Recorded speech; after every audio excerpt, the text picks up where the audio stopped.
Every city has its own urban legends, and Beijing is no exception. In Beijing, there is a bus with the number 375, and in every version of the story.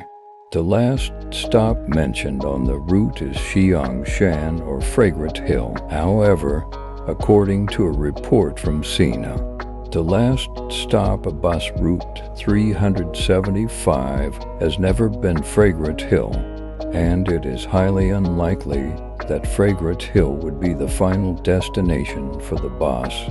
In any period, such an error is a good indicator that the origin of the story is fictional. Before the story spread widely on the internet, it was initially narrated as a ghost story by a late-night radio DJ. Even the famous singer Na Ying recounted a version of it on a TV variety show in Taiwan in the 1990s. On a dark night in 1995, a young man boarded the last bus heading to Fragrant Hills in the Haidian district.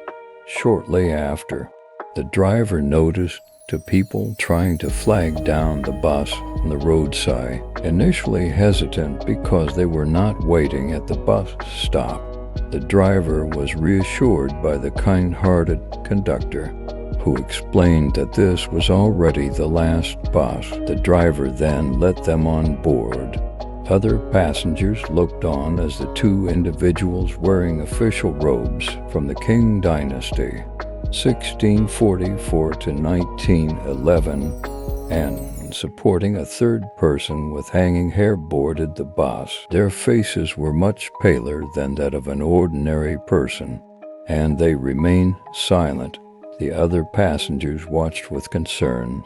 The conductor reassured them by suggesting that these were probably actors who didn't have time to change out of their costumes. As passengers disembarked, the bus gradually emptied until only the young man and an elderly woman remained.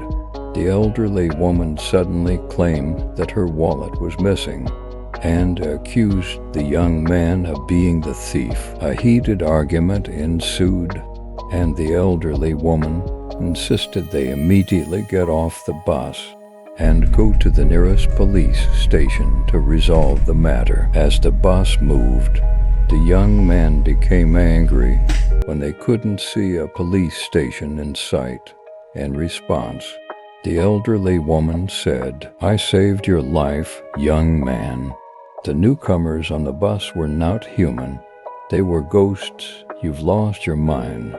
The young men replied, "The breeze from the window lifted their robes, and I saw they had no feet," said the elderly woman. The next day, it was reported that the last bus to Xiangshan was missing, and later, miles away from its destination, 3 heavily decomposed bodies were found: the drivers, the conductors, and an unknown person with long, disheveled hair. The story is set in 1995, but it had circulated long before that. In some versions, rather than a ghost story, it is told as a real-life crime. In certain renditions, the main characters are an old man and a young girl instead of the elderly woman and the young man. Consider this as a ghost story to be shared at social gatherings. City dwellers often have fears that can be reflected in urban legends related to daily life. In cities under Japanese occupation, like Hong Kong, there are stories about the ghost of Japanese soldiers killing people, and so on.